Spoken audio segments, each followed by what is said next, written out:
Hello, everyone. We are just coming back from Texi Talk Global last week, bringing back our Event Hustler show this week. Very excited to be here with you all today. I am Liz King Caruso. In case you are just happen to find us on LinkedIn or YouTube or something, you're like, who is this crazy woman talking? I am Liz Caruso, founder of Liz King Events and Texi Talk, and we get to do these shows every week and talk to some of the best event profs in the world. And we talk about all kinds of things. So thank you for joining us. I see we already have some live watchers. Let us know that you're here in the comments. We'd love to take your questions and kind of work your comments throughout the entire time. Keep this as engaging as possible. But without further ado, I'd like to introduce today's guest. Today, we are going to be talking about virtual, hybrid, the typical stuff, but at a deeper level. So let me introduce Michael Michalowski from Online Event Support. Thank you so much for joining today. Thank you for inviting. We are based in Warsaw, Poland. So greetings from Poland, Warsaw, and good evening. Because it's evening at our zone time, and it's afternoon at your place. Yeah, we were saying before we went live that I have the whole day left, and you're kind of wrapping things up at this point. But this is the perfect kind of episode to do right after our global event last week, where we just were talking about how global our industry really is. And we have all been through so many different things. But the last 18 months or so with COVID, I think has been kind of like a universal experience. We're all at different points and things are different in some degree, but this is something that's impacted our industry across the entire globe. And this move towards virtual and hybrid is something that we are all doing, trying to figure out. So just tell me what is, before we get into all your work, because I do, of course, want to get into that. What is life like for you right now in Poland in the events industry in particular? Wow, it's good. I would say, it's the last year was very challenging. So 2020 was really challenging because we were dealing with new technologies. We were trying to deliver virtual events on a level that it deserved. And this year is like we are in October actually right now, and the summer months were perfect because we were going like three parallel tracks. We were doing the virtual world, we're doing the on-site events, but we were also doing the hybrid. So the mixture of those two kinds of events. So I would say, actually today I really tried to have my day off, but it didn't work. So I really wanted to rest before we talk in the evening, but it didn't work at all because it's like fighting on three different battles, doing so many events right now. So in Poland right now, the industry is really good. We are waiting for the fourth wave to come. We would like not to come, but it's not our decision. Sure. But it's going very, very slow. So and clients are more aware right now, so they know that even if it comes, then they have the plan B. Let's go virtual. Let's do the virtual edition. So it's I would say the state of the industry right now, as far as Poland is concerned, is pretty good, I would say. That's great. That optimism. We've been waiting a long time for that. I'm gonna be just optimistic here because it's of course it's I think about the last 18 months that it was a challenge, but on the other side, it was the opportunity to just reinvent yourself. So for instance, our company was on the market for the last 15 years. So in March last year, we were supposed to celebrate the 15th anniversary on the market. And, it didn't work pretty well, I would say, because, everything has changed. But this change gave us a new power. And those companies who really wanted to use it, who really wanted to, reinvent something, do something new, restart, they had this change, they had this opportunity, and that's why we're here. That's why we're talking to each other, because we are after amazing 18 months with like lots of actually international events, and we are really happy that the company exists, that we know what we are doing, and we have so many plans to when we look forward as far as what's going to be in front of us. Yeah, I love that. And I see you're sitting in this fancy studio. Is this something that Yeah, you had yeah. pre-COVID, or is this part of the No, evolution? no, no, no, no, no. So the story is, COVID came. For the first week, we were so depressed. What's gonna happen? How the world is gonna look like? Are the events are gonna disappear like forever and so on. Yeah. So the first week was, I would say, we were knocked down. We were lying down, and nothing worked. But very quickly we thought, okay, it's not possible that event industry is gonna be gone, because it's one of the most effective ways of communicating to our speakers, to our clients, to people. So it's not going to disappear. And we thought that since we have the lockdown, it would be interesting way to set up a studio. And this is what we did. So we set up a studio, and for 18 months, mostly we played with the usage of a big LED screen, with this static scenography. And what you see right now behind us, it's the next step. We took it to the next level, because after 18 months, clients started to tell us, Michael, we want something new. We want something extra. So what you can see right here is a huge green screen. It's like 10 meters wide, over 100 square meters altogether, and it gives us this extra opportunity, this extra value for the clients who did 10, 11 virtual events, but now they want to try something new. So this is something new. That's great. I mean, you mentioned kind of feeling down for about a week and then picking yourself back up. First of all, kudos to you, because I think there were people in the events industry who were down for a month, 6 months, a year before they could really figure out what they Yeah. wanted to do with all this extra time and how they were going to transition. I won't use the pivot word, but Yeah. how I did you, totally is that just who you are? You're just like, okay, problem. Now we need a solution immediately. I would say it was like the intuition, yeah, that particular moment, because what happened in March last year is we lost 95% of all the contracts, yeah. So from the company who's doing a lot of events, and we are doing like 400 events every single year. So I would say it's pretty a lot. So every single day we had at least 2 events or something. So we simply in 1 week we lost like everything. Yeah. And but what we thought at this point is that our intuition told us it's not going to disappear. There is a solution. We don't know what it is. And to be frankly honest, when I thought at first about virtual events, I thought I'm not going to like it. Yeah, it's going to be like, okay, I have to do it because we have to do something. We have this team of 22 people, and we had to find a solution, find something that's that a purpose, because without a purpose, everything is going to be gone. Sure. And actually, after those 18 months, my biggest success is that we are still in 22 people. So the same people that we started COVID with, they are still with us. Most of them, they are still with us. We simply reinvented them as workers. Some of them started doing the direction. They are directing. Using StreamYard. We use StreamYard today. I love StreamYard. Yeah, I have the whole team of people who love StreamYard. Yeah, so we do a lot of production on StreamYard as well. So this is something that I'm really proud of, and it's not only me. It's like the whole team that believed in this plan. But trust me, at the very first point, I thought that okay, it might work, but I'm not sure about it. Yeah, let's close your eyes and let's move forward. Yeah, let's see what happens. And yeah, it worked. It really worked. And it's actually for us, because we were the first on the market, because we launched so quickly. We benefit right now because it's much easier for us to go to clients, to do something, to bring them this extra value, to know the difference between LED screen, green screen, and what technologies to use. So we are right now. I'm very comfortable at the seat that I'm sitting right now. It's all about experience. So if you don't get out there and do it, then you don't get the experience of what technology works better and how to engage. And those are lessons that in many ways you have to learn the hard way. You could take Yeah, there is courses, no but easy way. kind there of is fall on your face.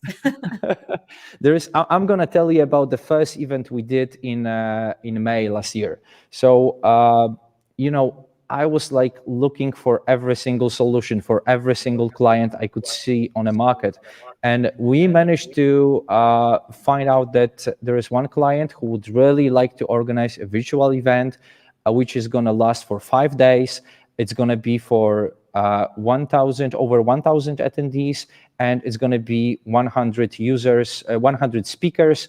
Yeah, so at this point, I thought, okay, amazing. Okay, I'm going to go for it. The client really wanted to have like a virtual platform. I said, I'm gonna do everything for you. Yeah, I know how to do it. Of course, we didn't know how to do it. And then we started digging. We started looking for different tools. We started trying to find out which tool would work. We thought we knew much at this point, but the first day of the event was a total disaster. Nothing worked. And actually, it wasn't our fault at the end of the day, because those servers of streaming servers simply collapsed that day. But we didn't know that it didn't work that day. We thought that maybe we did something wrong, and the whole day was like a total disaster. So as you said, it's about the experience. It's about hitting the rock bottom and feeling how it is, to learn some lessons, to do some backup plans. Like 3 days ago, we had this problem with Facebook. And exactly, yeah, so it was global, yeah, it wasn't only in Poland, yeah, it was like No. everywhere. Yeah. And imagine that exactly the moment that Facebook collapsed, we had this one stream, and the client wanted to have this one stream only on Facebook. And this is a true story.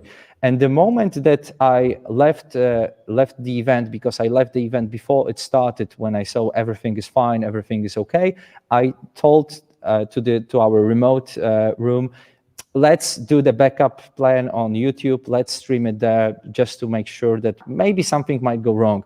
And Yeah. it did go wrong. And this is, the kind of experience that we have right now. If we do a stream, we do it in 2-3 different ways. So even if it collapses, just like you do it here, yeah. So if Facebook is gone, we are still on LinkedIn, on YouTube. So we are safe. We can go like all night long. Yeah, exactly. But those, like you said, those backup plans and things you don't think of until it's too late. Yeah. So I want you to tell us a little bit about the digital events report and the Spark of Change event that you've done. I want the audience to know about it. And then I have a few questions about all of that as well. Okay, we will start with the digital report, events report. So this is a really cool initiative, because in those very challenging time, I have this philosophy that we have to try to unify.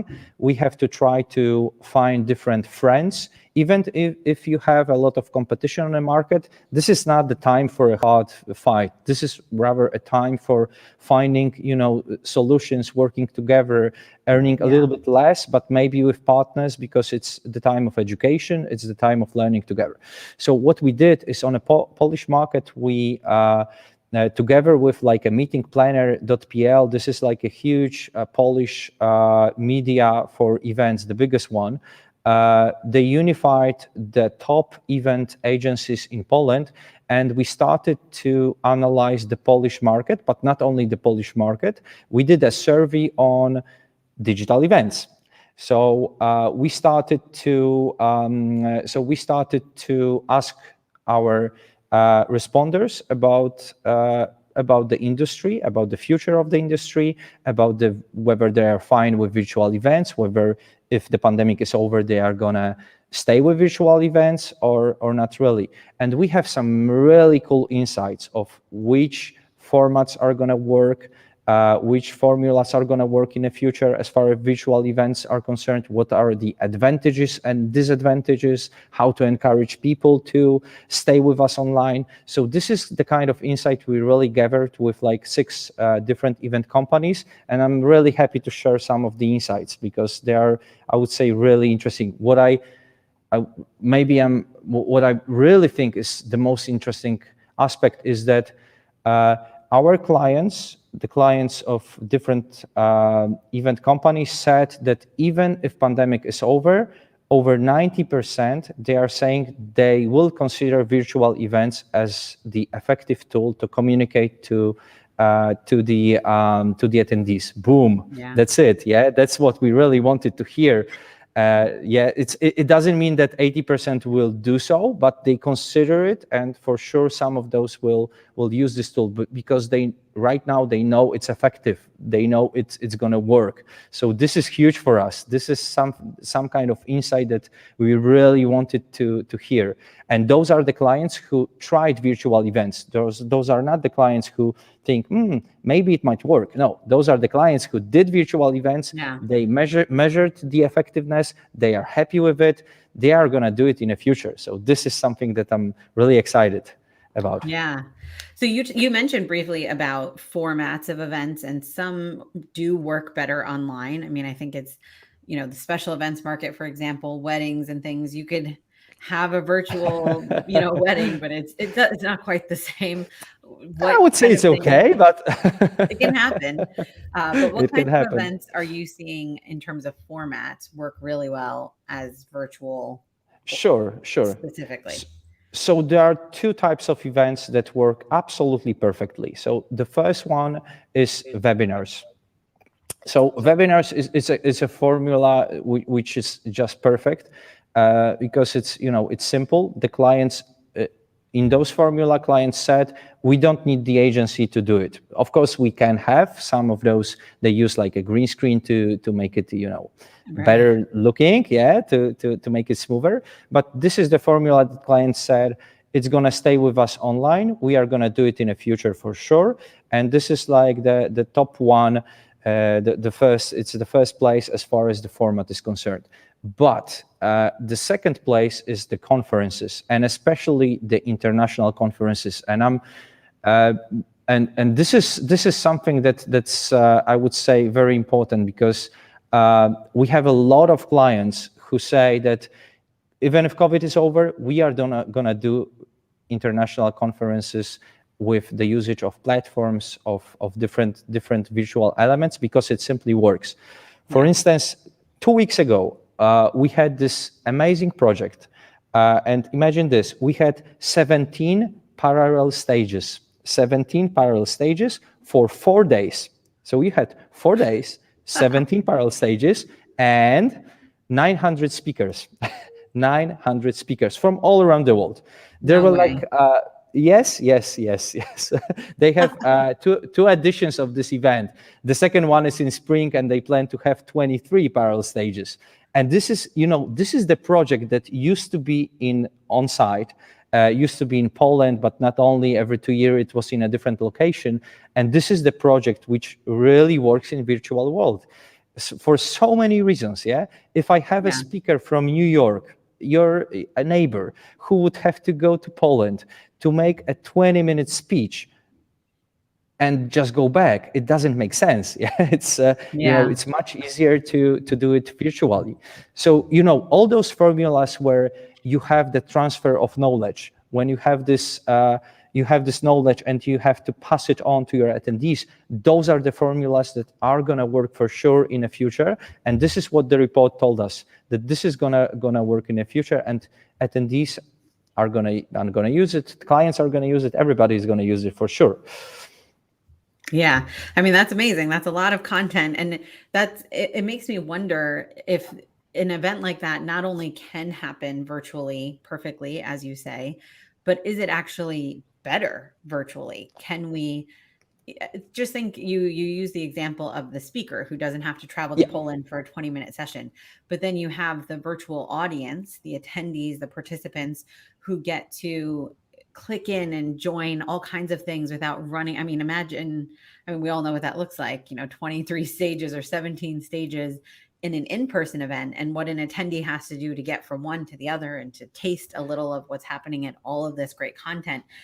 There's a lot of talk in the industry about too much content out there. Why do we need so many speakers and so much content? But on the other hand, if we can deliver that virtually, your attendees get the benefit of all of that content that they can get clips of, and they can listen to the whole thing. And so, do you feel like there are just certain types of events that not only can be done well virtually, but are actually better for the attendees, the speakers, the sponsors, all the stakeholders when they're done in an online world? Yeah, sure. Like the scientific conference I mentioned, it's exactly what works here. And remember that if you have 17 parallel stages, you have this content, and then you simply use this event not only for the event time, but you can use it for extra 3-4 months to communicate and so on. So when I think about like the whole concept of virtual events, and the client comes to me and tells me, oh, I'm gonna do this one event and it's gonna be like 8-hour long, one stage, and I'm saying, okay, it's great, but we are like, this kind of events you could do in a traditional world. Right now, it's not gonna work, because our attendee is not the same attendee as it was like 2 years ago.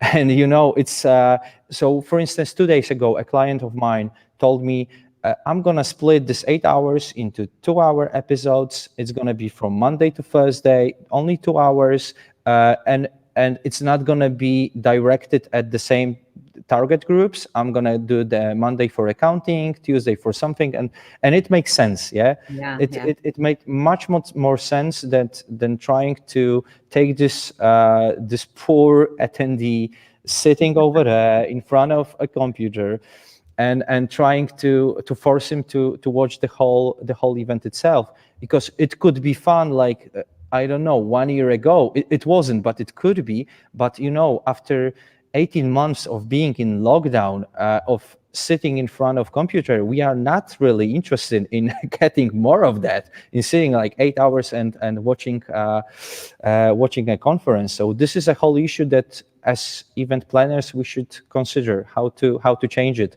And if the client comes with such an idea, let's talk to him. Let's try to convince him that maybe, okay, you have 8 hours. Oh, you don't have 4 days, okay, but you can have like 4 parallel stages, and then you have the content, and you can play with this content for extra 1 month, or make it paid. So this is a kind of solutions that you should think about when organizing the virtual event. Yeah, it gives so much flexibility for everybody involved.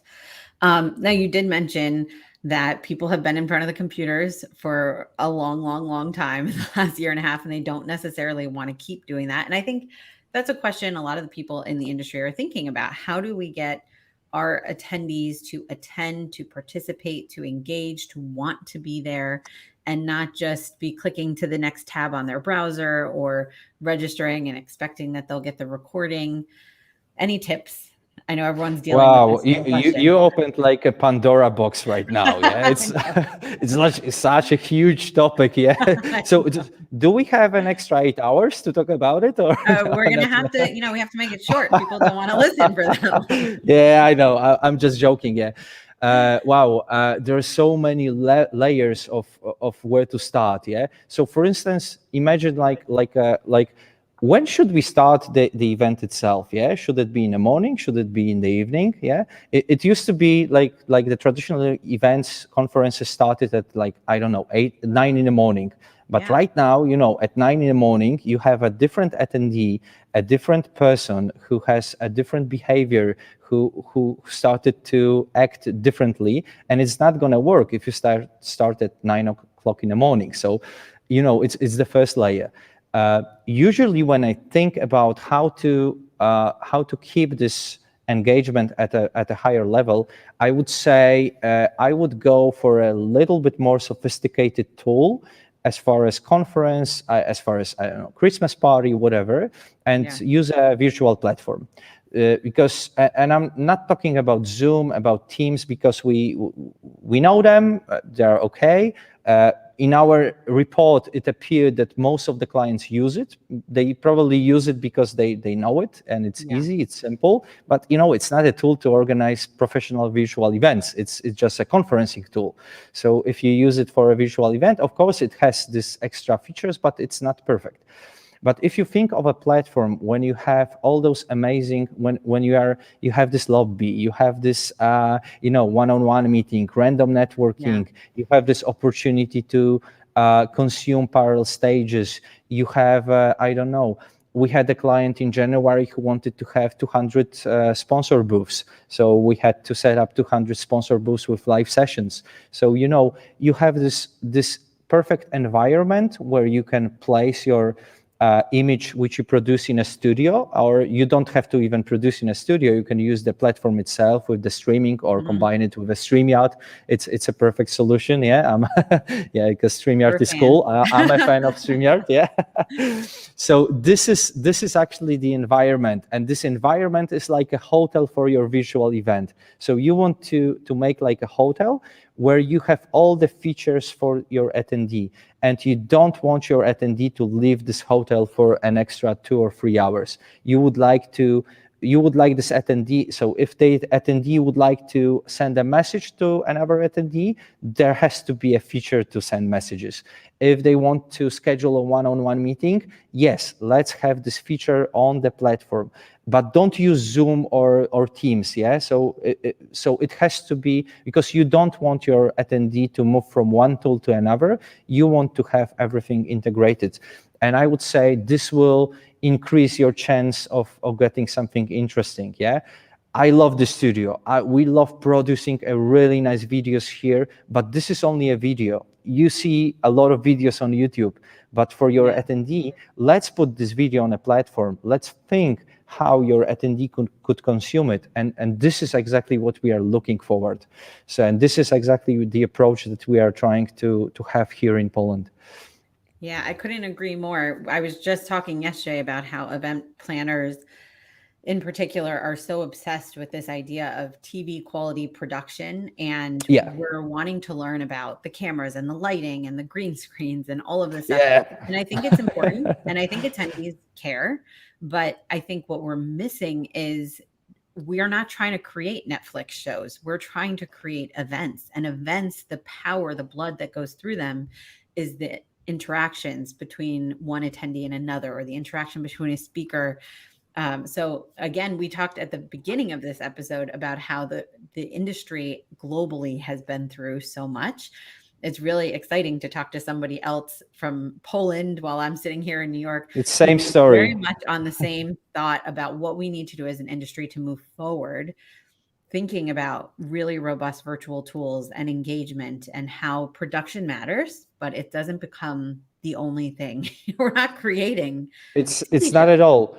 Because you know what? You really want your attendee to be taken seriously. You want to hear the voice of the attendee. You want your attendee to be engaged in what you are producing, what you are doing. And this is something very, very important. And with only a broadcast, only a video production, you are not going to achieve it. It's just, you can watch YouTube. If the client asks me if maybe it's a good idea to produce, I don't know, a concert or whatever, visual concert, I'm saying it doesn't make any sense. You can watch YouTube. It's already there. What for? Why do I have to pay like extra, I don't know, money for this kind of attraction? Because it's not going to engage my audience. So this is the case that happens here. It has to be a differentiated experience. Otherwise, just record it and put it on YouTube or it's so nice to hear somebody who has the same kind of attitude, who has the same perspective. And this is what we talked just before we went live. We are in totally different places, but we have the same experiences. COVID gave us this exactly same experiences, and right now it reflects in virtual events, and we are, I would say, more and less on the same stage. We know that there is a studio production, there's a virtual world, virtual platforms that we can incorporate, some tools like Zoom, Teams, and we know the whole environment that we can choose from. And from my experience, this is something interesting, that those international events, when you have the cross-border clients and so on, this is the element that really works on virtual platforms. So this is something they don't need the studio production. They rarely use it. They really want to have the virtual platform itself. Oh, I see the comment here. Yeah. Yes, Martin is saying, he likes that live experience as a DJ. He can give Yeah. shout outs, take requests. I've seen some cool stuff in the And I virtual like space it. allowing that even so that Yeah, it and feels this is more what I real. like it. This is what I like it. Yeah. So if somebody is DJing and if the attendee can do the playlist and so on, so this is the place where the voice of the attendee is heard, and this is Yeah. exactly what we are looking forward. So really, yeah, DJ, why not? If there is the engagement, if there is reading the chat, trying to get something out of it, yeah, it's perfect. It's a whole new skill set. Everyone's, tweaking what we were doing to make this work. So we are shockingly already out of time. These episodes pass so quickly. Is Oh. there any kind of last closing wisdom? We cannot close before you share this with the world. Anything burning that you want to share with everyone?